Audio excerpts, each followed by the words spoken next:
کوئی کامیابیوں کے پیچھے، کوئی عزتوں کے پیچھے، کوئی شہرتوں کے پیچھے، کوئی دولتوں کے پیچھے، سب یہاں ہے۔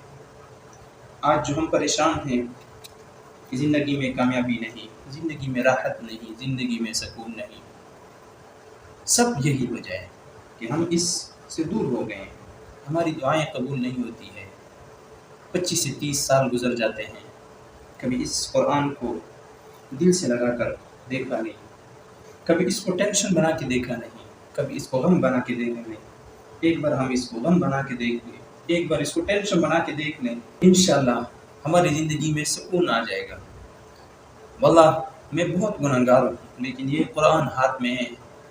ابھی ندامت محسوس ہو رہی ہے کہ ہم جو دور ہیں اور ہم جو ناکام ہیں اور ہمیں جو سکون نہیں مل رہا ہے، اللہ ابھی بھی میرے آنکھوں میں آنسو آ گئی۔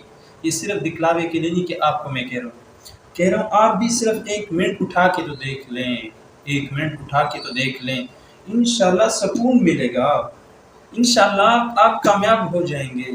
کامیابیاں کہیں اور نہیں ہیں، کامیابیاں ادھر ہیں۔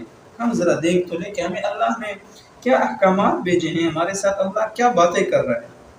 کم از کم پڑھ تو لیں، انشاءاللہ پھر اللہ تعالیٰ عمل کی بھی توفیق عطا کر دیں گے۔ بس ہم پڑھیں اور سمجھیں کہ اللہ نے ہمیں کیا پیغامات بھیجے ہیں، اللہ کیا ہم سے کلام کر رہا ہے، اس کو پڑھیں۔ انشاءاللہ اللہ تعالیٰ ہمیں عمل کرنے کی بھی توفیق عطا فرمائیں گے، اور انشاءاللہ ہم زندگی میں کامیاب ہوں گے، اور انشاءاللہ ہماری زندگی سکون اور راحت والی ہوگی۔ اللہ تعالیٰ ہم سب کو قرآن مجید پڑھنے اور اس کو صحیح سمجھنے اور اس پر عمل کرنے کی توفیق عطا فرمائے۔